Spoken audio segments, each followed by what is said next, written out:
milhão de amigos. É o que a Rede Amigo Espírita deseja conquistar em seu canal no YouTube. E você, amigo espírita, pode ajudar. Convide 5 amigos para se inscreverem em nosso canal e ligarem o sino de alerta. Além de atingir a meta de 1 milhão de amigos, todos serão sempre avisados de novos vídeos e transmissões ao vivo no YouTube. Acesse agora raitv.com.br.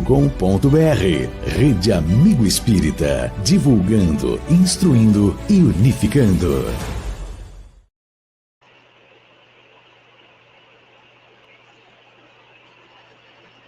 Boa tarde a todos, aos nossos amigos internautas que nos acompanham nesse dia de hoje, nesse sábado, 3 de outubro, onde nós lembramos e estamos comemorando o nascimento de Kardec.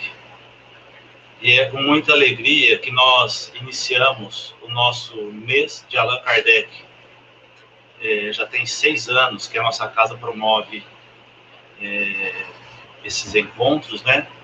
Até então presencial. Esse ano estamos fazendo online. E é com muita alegria que nós temos hoje a presença de um grande amigo nosso que sempre nos apoiou, sempre ouvimos, né, suas palestras, seus estudos, que é muito importante, e acrescenta muito para nós nessa doutrina espírita, que nos ilumina, nos traça uma rota segura para o nosso progresso moral, nosso progresso espiritual. Então é com muita alegria que recebemos a todos, aos amigos, a todos aqueles que nos prestigiam na tarde de hoje. Espero que tenha todos uma tarde muito agradável, de conhecimento, de aprendizado. O mais importante que é a vivência de tudo isso, de todo o aprendizado, de todo esse conhecimento. Então nós vamos fazer uma prece inicial, pensando em Jesus, nosso Mestre, que Ele possa nos auxiliar, nos amparar, como sempre tem feito, aos bons espíritos, os espíritos consoladores, que nos ilumine essa nossa tarde, este nosso mês de Allan Kardec, em homenagem a este ser que encarnou nesta data de hoje, neste dia, e que hoje rendemos gratidão a Ele, por ter deixado essa obra maravilhosa, nos tirando da nossa sombra, fazendo com que realizemos em nós a nossa transformação moral, dominando nossas más inclinações. Que Jesus ampare a todos nós. Iniciando o nosso mês de Kardec, desse ano de 2020, nós teremos a presença, e eu estava comentando aqui antes com o Tacílio, que o primeiro mês de Kardec que nós fizemos há 6 anos atrás, ele foi o orador e falou sobre o Livro dos Espíritos. Então é com muita alegria que hoje nós retornamos aqui com o Otacílio, né, que vai nos prestigiar. O Otacílio Rangel Nascimento é doutor e professor sênior de Física do Instituto de Física de São Carlos, Universidade de São Paulo, exercendo atualmente pesquisas na área de Física de Moléculas Biológicas. É bolsista de Produtividade Científica do Conselho de Desenvolvimento Científico e Tecnológico, CNPq, no nível 1A, e consultor científico do CNPq, CAPES e FAPESP.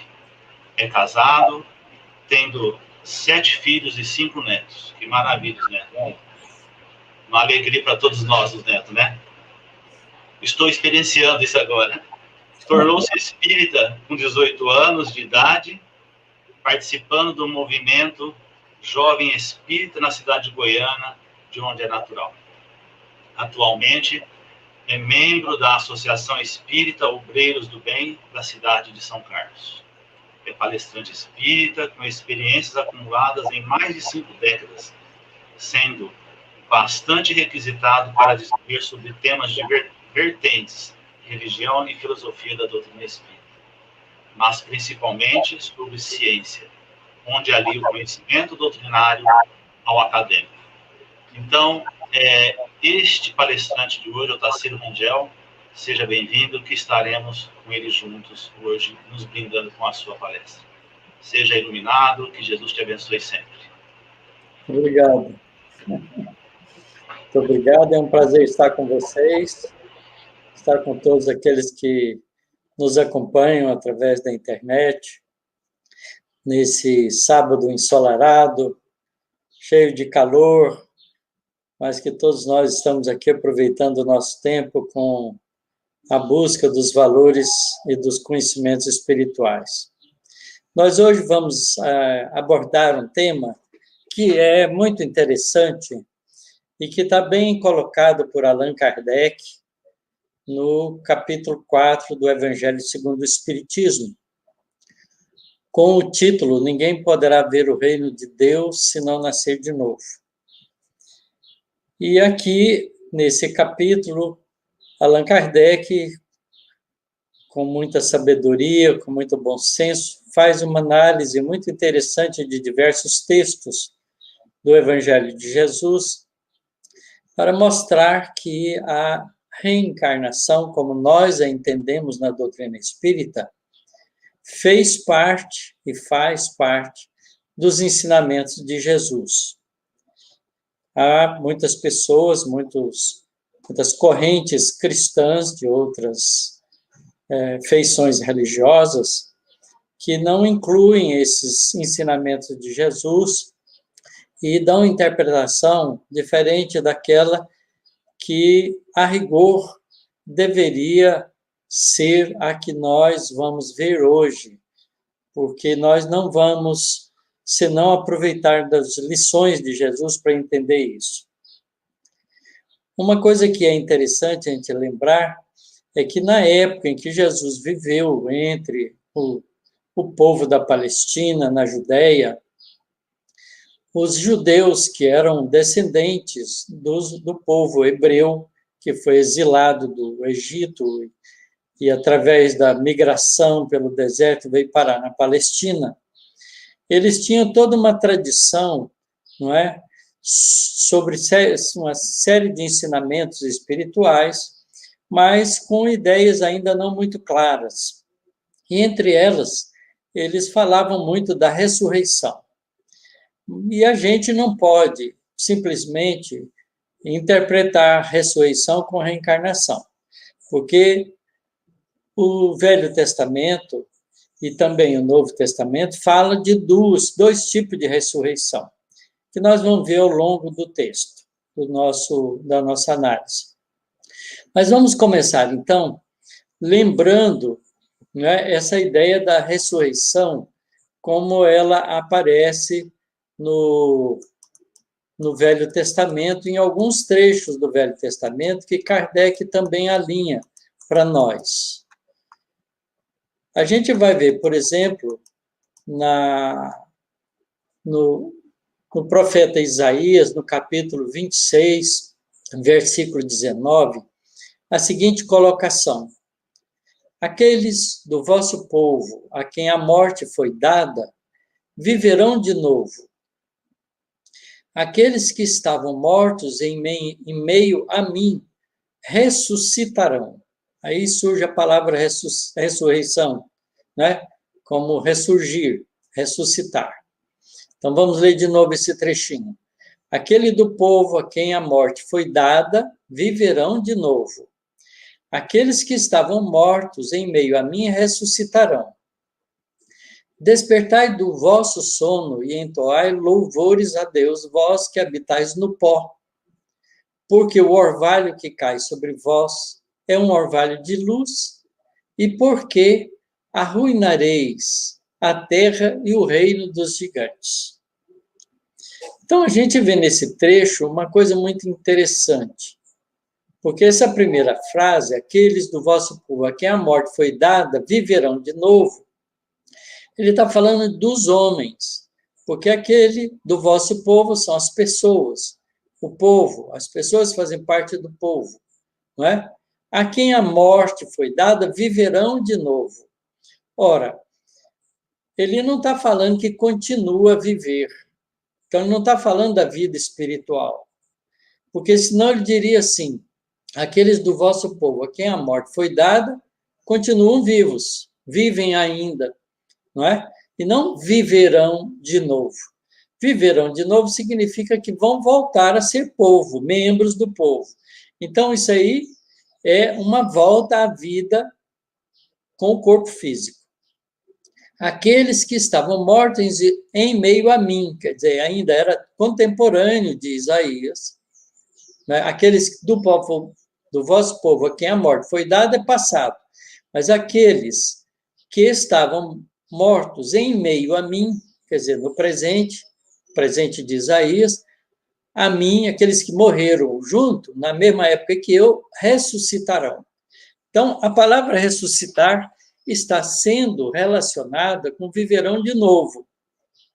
Portanto, isso é a volta do indivíduo que viveu antes à vida no corpo físico, certo? Muito bem. Há outros trechos do Velho Testamento que também fala sobre a volta à vida. Então, a gente vai ver, por exemplo, no livro de Jó, no capítulo 14, versículo 10 a 14, a mesma frase, uma frase semelhante a essa, na verdade, e que está colocada por Allan Kardec no capítulo 4, em forma de 3 traduções diferentes.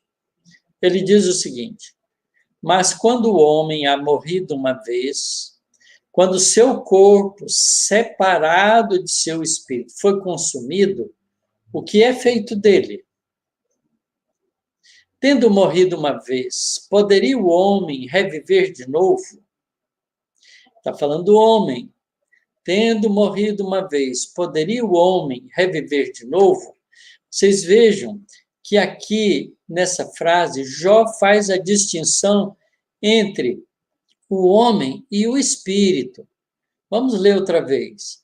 Mas quando o homem há morrido uma vez, quando seu corpo separado de seu espírito, então o indivíduo era um homem que tinha um espírito ligado àquele corpo. Não é? Por isso que ele está dizendo. Mas se seu corpo foi consumido, o que é feito dele?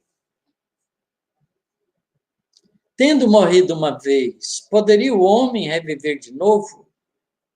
Nessa guerra em que me acho todos os dias da minha vida, espero que chegue a minha mutação. Então, ele acreditava aí que, quando o corpo morre, há uma mutação. E ele espera isso, nessa guerra em que me acho todos os dias da minha vida. Então, aqui há claramente um entendimento de que o homem podia viver de novo. E que o homem era, quando morria, o corpo era separado do espírito. Mas ele não tinha nenhuma informação sobre o que era feito dele, né? Sabia que o corpo era consumido, mas o que é feito dele? Né? Dele quem? Do homem, que, separado do espírito, continua de alguma maneira, porque vai voltar de novo. Tá certo? Então, ele questiona isso. Essa tradução é a tradução do Lemaitre de Sacy. Há uma outra tradução protestante, feita por Osterwald, que a gente lê lá, no livro de Jó, a seguinte coisa: quando o homem morre, perde toda a sua força, expira. Depois, onde está ele? Se o homem morre, viverá de novo? Esperarei todos os dias de meu combate até que venha alguma mutação. Então, é parecido, usa outro tipo de palavreado, mas a ideia é a mesma. Na tradução, né, da versão da igreja grega, é um pouco diferente. Quando o homem está morto, vive sempre.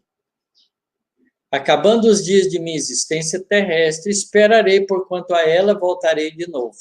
Então, a tradução da igreja grega é bem específica, porque ele diz, quando o homem está morto, vive sempre. Então, vive como ser espiritual, não é? Porque o espírito separa do corpo. O corpo é consumido. Esperarei todos os dias de meu combate, quer dizer, da continuidade da minha vida, até que venha alguma mutação. ou porquanto a ela voltarei de novo. Então, essa mutação é voltar à vida novamente. Então, essa ideia era uma ideia que existia entre o povo judeu, que era descendente dessa tradição hebraica. Então, os hebreus trouxeram no seu Velho Testamento, no seu livro sagrado, o livro da Torá, todas essas informações, e eles acreditavam que o homem podia voltar a viver. Como não era claro, não é? Apesar de existir a possibilidade, eles não sabiam como.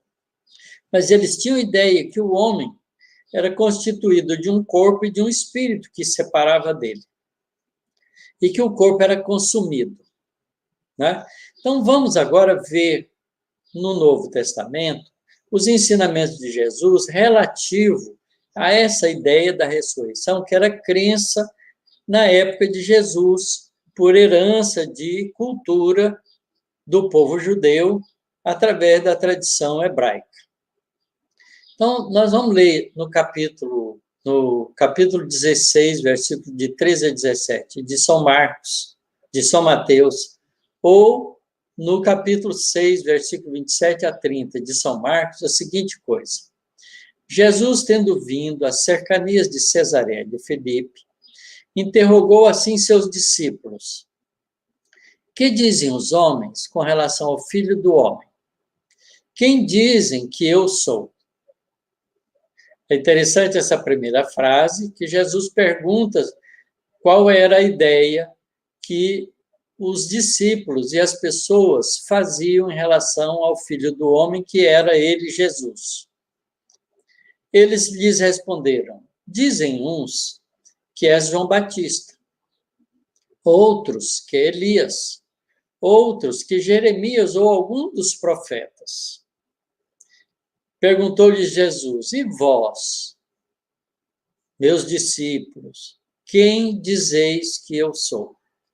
Simão Pedro, tomando a palavra, respondeu: tu és o Cristo, filho de Deus vivo.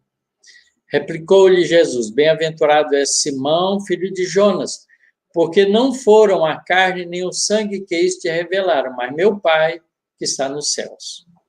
Essa frase final de Jesus ela é uma frase interessante, porque ele está se mostrando, na resposta que ele dá para Simão Pedro, que Pedro enxergou nele um espírito vindo do mundo espiritual e não foi reconhecido por uma herança da vida carnal, da vida consanguínea.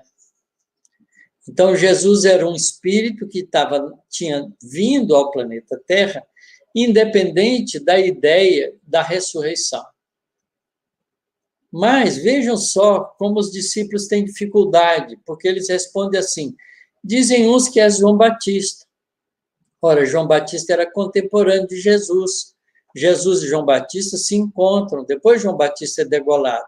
Então, como é que Jesus podia ser João Batista? Não faz sentido. Outros que Elias. Elias era um profeta que viveu 9 séculos antes de Jesus. Outro que Jeremias, também um profeta da antiguidade, ou algum outro dos profetas da antiguidade da tradição hebraica e judaica. Certo? Então, os homens da época de Jesus faziam uma ideia de que os profetas podiam voltar. E aí faziam confusão porque eles não sabiam identificar quem era o profeta que voltou. E Jesus podia ser qualquer um deles. Então, eles não tinham uma ideia clara sobre a volta do homem à vida novamente. Eles tinham uma ideia da ressurreição, mas não sabiam como é que isso se processava. Fica claro isso. Mas a gente vai ver que isso não era só cultura popular, era também cultura das pessoas mais importantes, das pessoas que, por exemplo, faziam a governança, ou mesmo dos doutores da lei. Então, a gente seguindo, Kardec coloca um outro trecho do Evangelho de Marcos, no capítulo 6, e também do Evangelho de Lucas, no capítulo 9, que diz o seguinte: nesse ínterim, Herodes, o tetrarca, que era o governante da Palestina na época da Judéia, ouvira falar de tudo que fazia Jesus e seu espírito se achava em suspenso. Isto é, estava curioso, querendo saber que história era aquela. Porque uns diziam que João Batista havia ressuscitado dentre os mortos, outros que aparecera Elias, e outros que uns dos antigos profetas ressuscitara. Disse então Herodes: mandei cortar a cabeça a João Batista. Quem é então esse de quem ouço dizer tão grandes coisas? E ardia e ansiava por vê-lo. Então vocês vejam que nesse trecho do Evangelho, né, dos dois evangelistas, Marcos e Lucas, a ideia da ressurreição também povoava a cabeça de Herodes e povoava a cabeça das pessoas que faziam comentários sobre Jesus. E é muito interessante porque, como foi Herodes que mandou cortar a cabeça de João Batista, sabia que Jesus não podia ser João Batista. E ele então ficava curioso em saber quem era esse Jesus. Então a gente vê que a ideia da ressurreição era aceita entre os povos da Judéia, mas eles não sabiam como é que se dava essa coisa. Então, ressurreição e reencarnação podem não ser a mesma coisa. Vamos ver. Durante a transfiguração, não é? Jesus também desce, depois da transfiguração, do Monte Tabor, conversando com os discípulos. No Monte Tabor, na transfiguração, acontece um fenômeno muito interessante. Jesus, depois de um dia trabalhoso, cansativo, de ajudar as pessoas, no final da tarde, ele se afasta da população e leva com ele os 3 discípulos, Pedro, João e Tiago, que eram os 3 discípulos mais próximos de Jesus. E se afasta da cidade, subindo um monte, e lá ele se põe a orar. Esse monte é o Monte Tabor. Quando ele se põe a orar, ele fica iluminado, translúcido, e uma névoa brilhante se envolve ao redor de Jesus. E aparecem ao lado de Jesus 2 varões, um à esquerda e um à direita. E os discípulos identificam que era João Batista, que era Elias e Moisés, que estavam ali aparecendo. Essa transfiguração é curiosa, porque Elias viveu 900 anos antes de Jesus, e Moisés 1.300 anos antes de Jesus. Portanto, os discípulos não podiam identificar Moisés e Elias, porque na época não existia fotografia, carteira de identidade, né? Ninguém sabia como é que era Moisés e Elias, porque tinham vivido muito tempo atrás. Então, essa resta uma pergunta que a gente pode fazer: como é que eles sabiam que era Moisés e Elias que apareceu ali junto de Jesus? Então, depois dessa aparição, que é marcante, eles descem conversando e Jesus pede a eles que não conte aquilo que eles presenciaram, por enquanto, para os outros companheiros. E eles descem, então, conversando. E os discípulos perguntam: por que dizem os escribas ser preciso que antes volte Elias, já que Elias apareceu com Jesus? Jesus lhe respondeu: é verdade que Elias há de vir restabelecer todas as coisas, mas eu vos declaro que Elias já veio, e eles não o conheceram, e o trataram como lhes aprouve. É assim que farão sofrer o Filho do Homem. Jesus já tinha se identificado como Filho do Homem. Então, assim que farão comigo mesmo, disse Jesus. Então, seus discípulos compreenderam que fora de João Batista que ele falara. Ora, aqui nesse trecho, João Batista e Elias está sendo identificado como o mesmo ser, o mesmo Espírito. E olha o que Jesus diz: é verdade que Elias há de vir restabelecer todas as coisas. Então, aqui é uma coisa interessante, porque a gente vê que Elias veio na figura de João Batista, mas não conseguiu restabelecer todas as coisas, Então, essa profecia continua válida. João Batista deveria ainda voltar mais alguma vez para restabelecer todas as coisas, porque como João Batista ele não consegue. E ele então acrescenta, mas eu vos declaro que Elias já veio e eles não o conheceram. Claro que não conheceram, porque Elias veio no novo corpo. João Batista era um corpo diferente. E a gente sabe como João Batista nasceu. Então, aqui, nesse trecho, a gente começa a perceber que, pelo menos, algumas das ideias da ressurreição a gente pode associar à reencarnação. Porque João Batista era a volta de Elias num novo corpo. Então, essa ressurreição do homem à vida humana, chama ressurreição do homem, é a reencarnação. Porque quem era João Batista? João Batista era filho de Zacarias e Isabel. E Isabel era prima distante de Maria de Nazaré. E quando Isabel fica grávida de João Batista, antes dela ficar engravidada de João Batista, Zacarias estava no templo, porque ele era um guardador do templo, ele ajudava, ele limpava o templo e organizava as coisas do templo. E ele estando no templo, um espírito, um anjo de Deus, aparece para ele e diz para ele que ele ficasse feliz, porque eles iam ter um filho, que Isabel ia conceber, e o filho que ia nascer deveria se chamar João. Ele viria no espírito de Elias na frente do Senhor para anunciar o Senhor.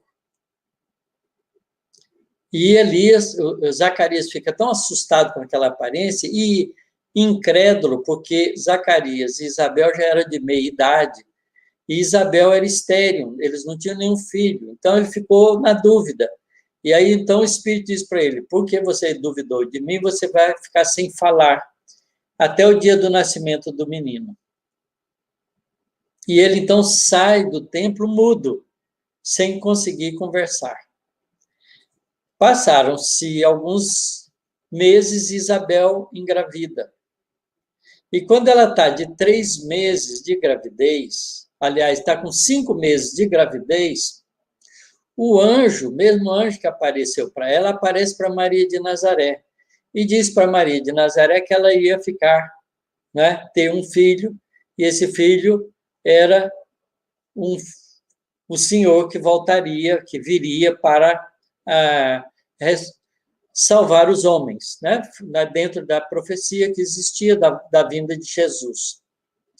Curiosamente, Isabel fica grávida também, e quando ela está com 3 meses de gravidez, ela vai visitar Isabel, que estava com quase 9 meses, quase 6 meses, estava com quase 6 meses de grávida, na verdade, quase 9 meses de grávida. Então, Maria vai lá, visita ela, fica uns dias com ela e volta. E logo depois nasce João Batista.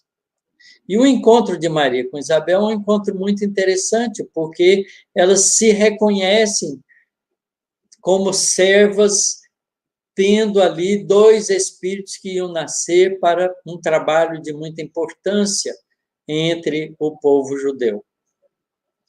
Muito curioso isso. Mas, de qualquer maneira, o que é interessante é que a gente sabe que Elias, aqui identificado com João Batista, nasce num corpo gerado por Isabel, um corpo novo. Portanto, esse é o mecanismo da reencarnação. Quer dizer, o indivíduo volta à vida corporal, mas não volta com o corpo velho que foi consumido. Volta num corpo previamente preparado, numa nova gestação, para voltar à vida terrena. Portanto, essa ressurreição de Elias em João Batista é a reencarnação ensinada pela doutrina espírita e também ensinada por Jesus. Elias já veio e eles não o conheceram. Por que não o conheceram? Porque ele veio num corpo diferente. Muito bem, então aqui a gente já começa a perceber que Jesus é explícito ensinando a reencarnação, mas tem mais ensinamentos que deixam isso com muito mais clareza. Então a gente vai para uma outra lição de Jesus, que também é muito interessante, que é a seguinte: ora, entre os fariseus havia um homem chamado Nicodemos, senador dos judeus, que veio à noite ter com Jesus e lhe disse. Primeiro, é preciso a gente saber que Nicodemos era senador dos judeus, fazia parte do Sinédrio. E nenhuma das pessoas que faziam parte do Sinédrio podia fazer parte se não fosse doutor da lei, isto é, erudito no conhecimento do Velho Testamento, da Torá, do livro sagrado do povo judeu, do povo hebreu. Então, ele conhecia muito bem as leis, como Paulo de Tarso conhecia muito bem as leis, né? Como Alexandre, que é um outro doutor da lei, senador dos judeus, e assim por diante. Então, ele vem falar com Jesus, mas ele vem ter com Jesus à noite, porque, como ele era um fariseu, um doutor da lei, ele tinha receio de que os seus companheiros de Senado, lá do Sinédrio, né, da Palestina, pudessem vê-lo conversando com Jesus. Jesus era um homem do povo. Então, ele vem ter com Jesus à noite. E diz assim: mestre, sabemos que vieste da parte de Deus para nos instruir como um doutor. Quer dizer, ele reconhece Jesus com conhecimento, porquanto ninguém poderia fazer os milagres que faz se Deus não estivesse com ele. Então, vejo que Nicodemos reconhece os valores de Jesus e o conhecimento de Jesus.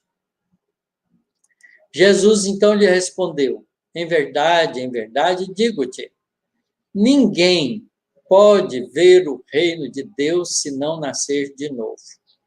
Essa frase é uma frase contundente. Ninguém pode ver o reino de Deus se não nascer de novo. Nem ele, Jesus, pode ver o reino de Deus se não tivesse nascido de novo. Isso inclui Jesus. Porque ninguém são todas as criaturas de Deus. Então, Jesus era um espírito superior que desenvolveu-se em outro sistema planetário que não a Terra. Porque quando a Terra foi formada, ele já era um espírito angelical. Mas se ele diz que ninguém pode ver o reino de Deus se não nascer de novo, e ele está vendo o reino de Deus, porque ele vem do reino de Deus para viver entre nós, então ele viveu muitas vezes antes. Claro que não na Terra, porque a Terra é um planeta jovem, em comparação com a idade do Espírito Jesus. Então, essas informações são importantes para a gente ir compreendendo o alcance dos ensinamentos que Jesus nos deixa. Disse-lhe Nicodemos: como pode nascer um homem já velho? Pode tornar a entrar no ventre de sua mãe para nascer segunda vez? Você veja que, como doutor da lei, como entendedor da ressurreição, da possibilidade da volta, ele não sabia qual era o mecanismo. Porque ele pergunta como é que pode um homem velho, para nascer de novo, entrar no ventre da sua mãe, para nascer uma segunda vez? Não é? Então, ele não entendeu. E eles não tinham esse entendimento da reencarnação, mas eles tinham a compreensão e a ideia da ressurreição. Não sabia como se dava. Retorquiu-lhe Jesus: em verdade, digo-te, se um homem não renasce da água e do Espírito, não pode entrar no reino de Deus. Aqui Jesus já faz um esclarecimento. Se um homem não renasce da água e do Espírito, não pode entrar no reino de Deus. O que significa renascer da água? A água é a representação da matéria, da vida material, porque tudo surge, a vida surge dos seios da água. Inclusive, a criança, quando está em gestação, ela está embebida numa bolsa de água dentro do ventre materno. Então, é importante a gente entender isso. Em verdade digo-te, se um homem não renasce da água e do Espírito, não pode entrar no reino de Deus. O que é nascido da carne é carne. E o que é nascido do Espírito é Espírito. Não te admires de que eu te haja dito ser preciso que nasças de novo. O Espírito sopra onde quer e ouve a sua voz, mas não sabes de onde ele vem, nem para onde vai. O mesmo se dá com todo homem que é nascido do Espírito. Olha que coisa curiosa. O homem que é nascido do Espírito, o Espírito que volta naquele homem, a gente não sabe de onde ele vem nem para onde ele vai. Porque o Espírito é a realidade do Espírito, ele vem do Espírito, ele não vem do corpo. Então, Jesus diz aqui que a volta do Espírito no corpo é um mecanismo de nascer de novo no meio dos homens. Porque ele nasce da carne que é carne. Portanto, ele é gerado no novo corpo. E a gente sabe de onde vem o corpo, mas não sabe de onde vem o espírito. Quer dizer, quando você pega o seu netinho no colo, seu filho no colo, seu nenenzinho que aparece na sua casa, você não sabe quem é o espírito que está ali. Se é filho da sua esposa, você sabe de onde ele veio, né? O corpo. O corpo veio do pai e da mãe. Se é seu neto, veio dos seus filhos. Você sabe, mas não sabe quem é o espírito que está ali. Porque o espírito sopra onde quer e ouve a sua voz, mas não sabe nem de onde ele vem, nem para onde ele vai. O mesmo se dá com todo homem que é nascido do Espírito. Respondeu-lhe Nicodemos, como pode isso fazer-se? Jesus lhe observou, pois que és mestre em Israel e ignora essas coisas, digo-te em verdade, que não dizemos senão do que sabemos, e que não damos testemunhos senão do que temos visto. Então, Jesus fala do seu conhecimento, da sua experiência, da sua realidade espiritual, de espírito angelical, que tem toda a experiência do desenvolvimento espiritual através de múltiplas vidas. Por isso ele diz que ninguém pode ver o reino de Deus se não nascer de novo. Mas, se não me credes, quando vos falo das coisas da terra, porque a volta da vida do espírito para o corpo na vida terrena, a reencarnação é um problema da terra, como me crereis quando vos falo das coisas do céu? Essa página, lindamente transcrita por João no capítulo 3, versículos de 1 a 12, deixa muito claro a ideia da reencarnação. Nascer do corpo e do espírito, da água e do espírito, entendendo que o corpo é de carne, vem da carne, mas o espírito, ele é como o vento. A gente não sabe para onde ele vem, nem para onde ele vai. Muito bem, então fica muito claro aqui, outra vez, né, que há uma parte daquela compreensão da ressurreição que os antigos tinham, identificado como o processo reencarnatório que representa nascer no novo corpo formado para aquele espírito que está vindo de volta. Como é o exemplo de Elias nascendo como João Batista. Tá certo? Então fica muito claro isso. João Batista foi gerado por Isabel e Zacarias. Mas aí tem uma outra lição sobre João Batista que também é extremamente esclarecedora. Diz o seguinte, está em Mateus, no capítulo 9, 11, versículo 12 a 15. Ora, desde o tempo de João Batista até o presente, o reino dos céus é tomado pela violência, e são os violentos que o arrebatam. Vamos ler de novo essa frase, parece sem sentido. Ora, desde o tempo de João Batista, qual é o tempo de João Batista? Ora, se é João Batista, o João Batista, filho de Isabel e Zacarias, é do tempo de Jesus, porque Jesus foi contemporâneo, eles tinham diferença de 6 meses de diferença de idade, e eram parentes próximos. Quando João Batista nasceu, 6 meses depois, nasceu Jesus. Então, eles tinham uma diferença de 6 meses de idade, de diferença de idade. Jesus era mais novo 6 meses do que João. Como é que, então, ora desde o tempo de João Batista até o presente? É como se Jesus estivesse dizendo, desde o presente até o presente. Essa frase não faz sentido, não é? Mas ela vai fazer sentido quando a gente entender que referência Jesus está fazendo sobre João Batista. Então, vamos ler de novo. Ora, desde o tempo de João Batista até o presente, o reino dos céus é tomado pela violência, e são os violentos que o arrebatam. Pois que assim o profetizaram todos os profetas até João, e também a lei. Então, Jesus está dizendo, não é, que os profetas que profetizaram desde a antiguidade até João, contemporâneo de Jesus, e também o que está escrito na lei, na tradição hebraica, em todos os livros da Torá, profetizaram que a violência, né, o céu tem sido tomado pela violência e são os violentos que a arrebatam, mostrando que ainda os seres humanos não entenderam o que é ganhar o reino dos céus, porque eles fazem isso com violência.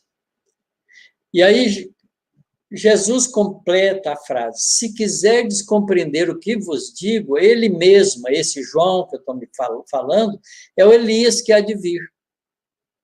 Ouça aquele que tiver ouvido de ouvir. Ora, agora a coisa faz sentido. Vamos ler a primeira frase outra vez. Ora, desde o tempo de João Batista, quando era Elias, até o presente, João Batista agora, o reino dos céus é tomado pela violência. Não fica claro a frase? Agora fica. Porque Jesus está identificando ele, João, que eu cito na primeira frase e na segunda, é o Elias que há de vir. Então, a gente pode ler a primeira frase assim, ora, desde o tempo de Elias até o presente, o reino dos céus é tomado pela violência e são os violentos que arrebatam. Então, a frase fica com todo o sentido necessário, porque tem um intervalo de tempo de 900 anos entre Elias e João Batista. Pois que assim profetizaram todos os profetas, inclusive Elias, até João, o Batista agora. E também tudo que está escrito na lei. Se quiseres compreender o que vos digo, ele mesmo é o Elias que há de vir. Ouça aquele que tiver ouvidos de ouvir. Quer dizer, entenda aqueles que pensam como ser espiritual. E outra vez, Jesus deixa claro que a vinda de Elias foi através da fabricação, da geração de um novo corpo, através de Isabel e Zacarias, que recebeu o nome de João, o Batista.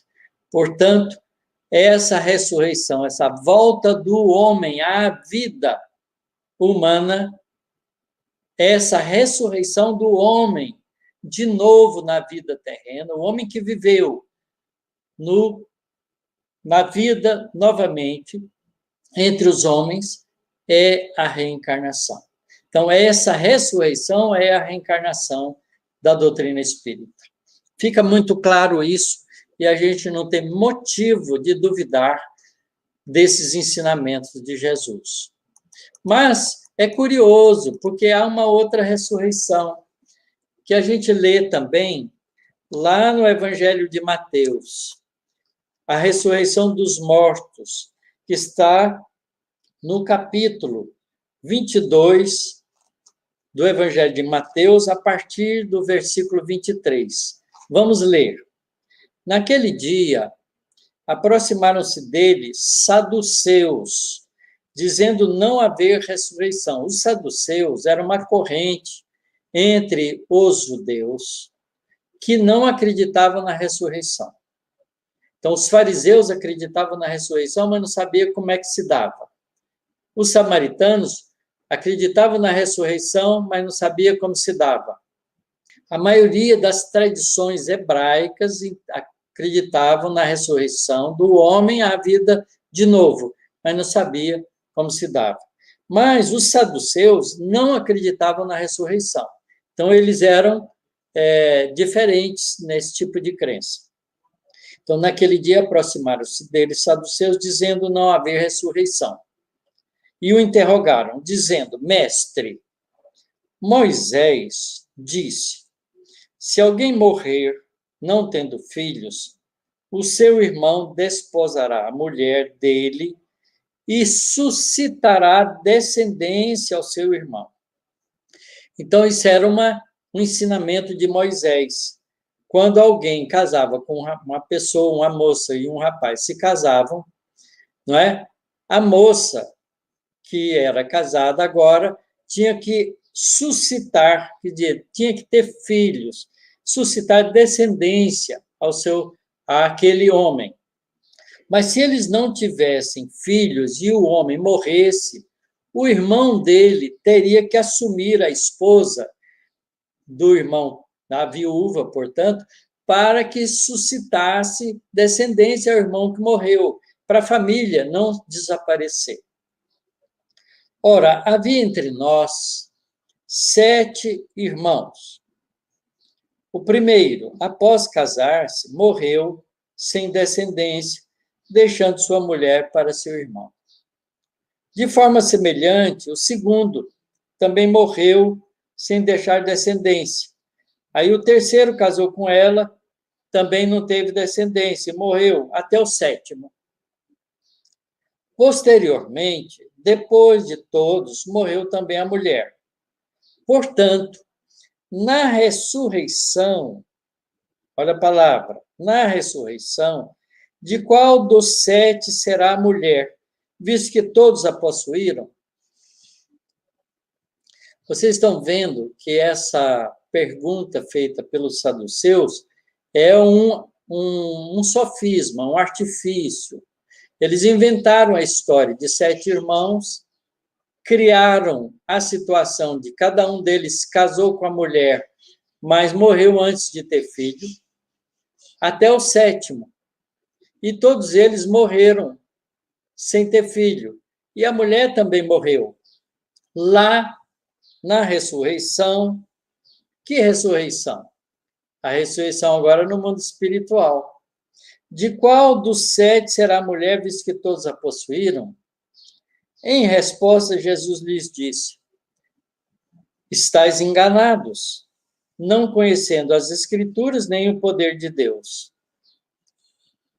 Pois na ressurreição, nem casam, nem são dados em casamento, mas são como anjos no céu. E a respeito da ressurreição dos mortos, não lestes o que vos foi dito por Deus, quando diz, eu sou o Deus de Abraão, o Deus de Isaac, o Deus de Jacó? Ele não é Deus de mortos, mas de vivos. As turbas, ouvindo isso, estavam maravilhadas com o ensino dele. Então, aqui Jesus está falando sobre uma outra ressurreição, que é a ressurreição não do homem na vida terrena, mas a ressurreição do espírito no mundo espiritual. No mundo espiritual, os espíritos não se dão em casamento, eles vivem como anjos. Olha que informação preciosa que Jesus está dando sobre o mundo espiritual. Nós aqui na Terra casamos uns com os outros para ter descendência, principalmente. No mundo espiritual, os espíritos se associam para trabalhar juntos, porque lá eles não vão gerar filhos. Porque quem gera espírito é Deus. Deus é o criador do espírito, e o espírito não gera espírito. Então, vocês leram as Escrituras, mas não entenderam e não conhecem o poder de Deus. É muito clara essa lição, outra vez, para a gente entender que há 2 ressurreições agora. Tem a ressurreição do homem à vida corporal novamente, e tem a ressurreição do espírito no mundo espiritual, que é a ressurreição dos mortos. Quando morre, o espírito ressurge no mundo espiritual. E no mundo espiritual, ele vive como espírito, vive como anjos, não vive como homens. Não vive como homens. Então, aqueles que estão esperando o juízo final, a ressurreição, para viver com corpos no mundo, no final dos tempos, está com a ideia completamente enganada, errada, é uma interpretação completamente sem sentido. Porque não é assim que se dá. Jesus está dizendo que não é assim que se dá. Então, agora nós podemos compreender reencarnação e ressurreição.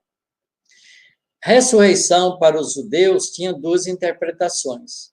A ressurreição do homem na vida terrena, que é a volta do Elias, que viveu como Elias, agora nascendo como João Batista, então essa é a reencarnação. E a ressurreição dos mortos, que é a ressurreição do espírito no mundo espiritual, depois que o corpo é consumido. E se o corpo é consumido, não há volta corporal. Para ter volta corporal, precisa um novo corpo se formar. Então, aqueles que não precisam voltar, não precisa fazer um novo corpo para ele, porque ele vai viver como os anjos. Mas aquele que precisa voltar, vai ter que voltar através da geração de um novo corpo para ele, um corpo novo. Isso é reencarnação. Não fica lindo a gente extrair dos ensinamentos de Jesus, da boca de Jesus, da tradição trazida pelos evangelistas para nós, dos ensinamentos de Jesus, essas ideias que a gente tão claramente entende na doutrina espírita? Então, vejam, o papel da doutrina espírita é de abrir os nossos olhos, fazer com que a gente tenha ouvidos de ouvir, olhos de ver, para entender as coisas espirituais. Ter ouvidos de ouvir ou ter olhos de ver significa pensar como espírito imortal, com as regras do mundo espiritual, não com as regras do mundo físico, porque o mundo físico é um mundo transitório, o que é permanente é a realidade espiritual. Portanto, a gente tem que mudar o nosso conceito. Nós precisamos aprender, mesmo no corpo físico, a pensar como espírito imortal. E pensando como espírito imortal, a gente entende os ensinamentos de Jesus com muita clareza, porque ele ensinou para nós o que ensina a doutrina espírita. Só que a doutrina espírita vem com todas as notícias novas, com casos novos, com processos reencarnatórios novos, com mecanismos de comprovação da reencarnação que a gente faz através das lembranças espontâneas de vidas passadas, ou através da indução, através da hipnose, da lembrança de vidas passadas. E investigando tudo isso, a gente verifica a reencarnação como uma lei da natureza. E entende a ressurreição final como sendo, no juízo final, como sendo, uma vez que você adquiriu toda a evolução através dos processos reencarnatórios, aí você volta para o mundo espiritual e vai viver como anjos. E entre os anjos não se dão em casamento, porque a vida é uma vida de amor universal, de companheirismo universal, de fraternidade ampla, que a gente ainda não compreende porque não sabe exercê-la aqui na Terra. Então, meus amigos, a doutrina espírita, que está hoje comemorando o nascimento de Hippolyte Léon Denisard entre nós, que se tornou esse mestre insigne conhecido como Allan Kardec. Allan Kardec, porque foi esse o nome que ele teve quando viveu como sacerdote no meio dos druidas, talvez 1000 anos, 2000 anos por aí atrás da vida de Hippolyte Léon, não é? Porque a reencarnação se dá, não importa quanto tempo gaste. Ele, que veio nos trazer essa doutrina maravilhosa, nós temos que realmente reverenciá-lo, porque sem a chave da doutrina espírita, a gente não compreende com muita clareza os ensinamentos de Jesus, porque a gente fica preso a interpretações imediatistas, não é? Materialistas dos ensinamentos de Jesus. E Jesus não está ensinando materialidade para nós, está ensinando espiritualidade. Possamos pensar com clareza e aproveitar bem esses ensinamentos e incorporá-los no nosso cotidiano da vida e vivermos a nossa vida como espíritos imortais, temporariamente, usando um corpo masculino ou feminino no processo reencarnatório para dar seguimento ao nosso processo de evolução, porque ninguém vê o reino dos céus se não nascer de novo. Muito obrigado pela atenção de vocês. Uma boa tarde. Muito bom, Tarsila, obrigado. Viu? Deixa eu te perguntar uma coisa, aproveitar aqui, que eu estou vendo aqui que parece que não teve nenhuma pergunta, né? Na sua fala, extraída aí do Evangelho, né? Fala que Elias voltaria para restabelecer. João Batista não conseguiu. E depois, a Kardec conseguiu restabelecer? Claro, porque o trabalho de restabelecer as coisas vem com o espírito de verdade. Isso significa que toda a tarefa de trazimento da doutrina espírita, que foi assistido pelo espírito de verdade, tem João Batista por trás. Porque, se você observar, não há nenhuma comunicação de João Batista. Não é? Você vê comunicação dos diferentes espíritos, de alguns dos evangelistas, né? A gente vê comunicação de vários espíritos importantes, mas não tem uma comunicação, em nenhum momento se fala em João Batista. Mas lá na Gênesis, se você pegar a Gênesis no capítulo 17, você vai ver Kardec falando isso de novo, e ali falando que o papel de João Batista na constituição da doutrina espírita é de fundamental importância, porque ali está restabelecendo todas as coisas. Então, a gente entende isso porque João Batista disse uma frase muito clara, lá atrás, quando eu estava com Jesus: é preciso que eu o apague para que ele apareça. E ele, então, trabalha apagado.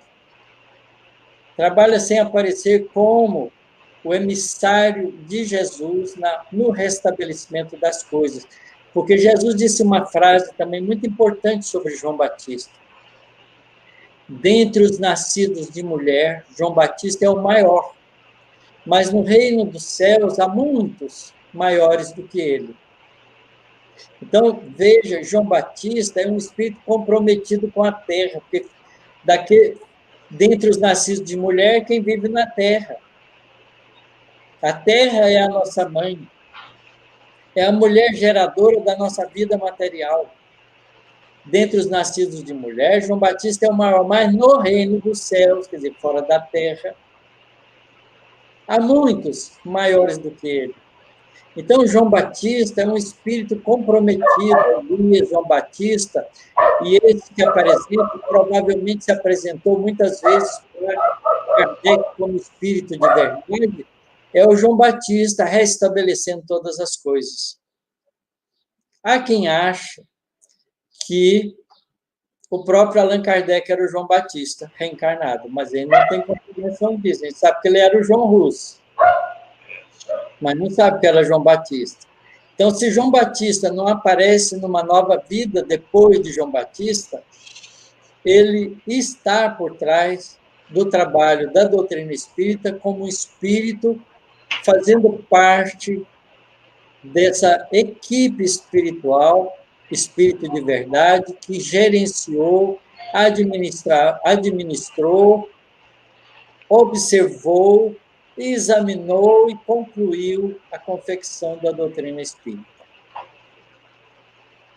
O interessante, eu te falei dessa sequência de Elias, João Batista e Kardec, porque no livro Parábolas de Ensino de Jesus, Carvalho Schutter fala dos profetas. E parece que no trecho, eu não sei se eu entendi bem, ele fala que Elias, João Batista e Kardec é o mesmo espírito. Parece Pois é. Deixa eu entender isso. Isso é uma hipótese. Mas a outra hipótese é que João Batista tenha sido embaixador de Jesus como espírito de verdade, porque ele muitas vezes fala em nome dele. Às vezes ele fala, nas comunicações de espírito de verdade, às vezes você interpreta que é o próprio Jesus falando, às vezes você interpreta que é alguém emissário de Jesus. Depende da página escrita. Entendi. Então, a gente sabe que João Batista tinha todas as credenciais para falar em nome de Jesus. Porque ele veio, primeiro, para anunciar a vinda do Senhor. Ele é participante dessa tarefa. No Monte Tabor, quando os dois espíritos se materializam, Moisés e Elias está ali junto com Jesus trabalhando. Eles são companheiros de tarefa. Quer dizer, quando João Batista é degolado, o espírito de João Batista, que é o mesmo espírito Elias, volta a estar com Jesus, porque ele aparece no Monte Tabor depois de ter sido degolado. Ele volta a ser um espírito. Então, não há nenhuma contradição em nenhum ponto nessas coisas.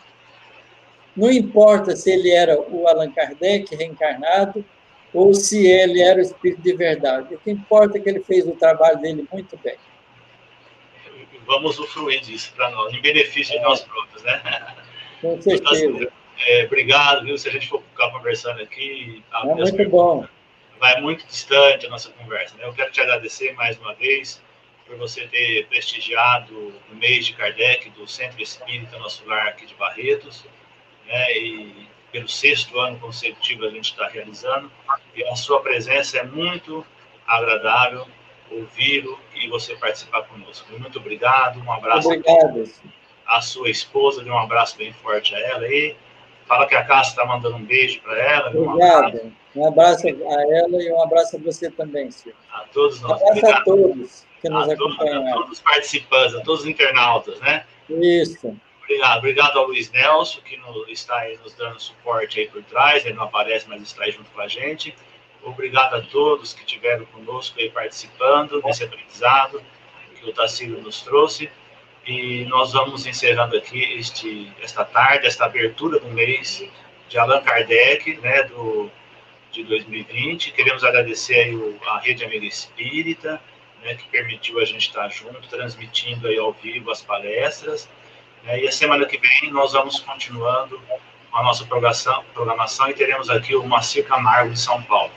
Vai ser muito gostoso. Já está aí o cartaz, o convite a todos, né? Que Jesus possa abençoar a todos, iluminar os nossos caminhos, o Tarsilo, a todos os participantes, a todos os internautas, ao Luiz Nelson, que ilumine a todos nós nessa nossa jornada evolutiva. Obrigado a todos, um grande abraço a todos.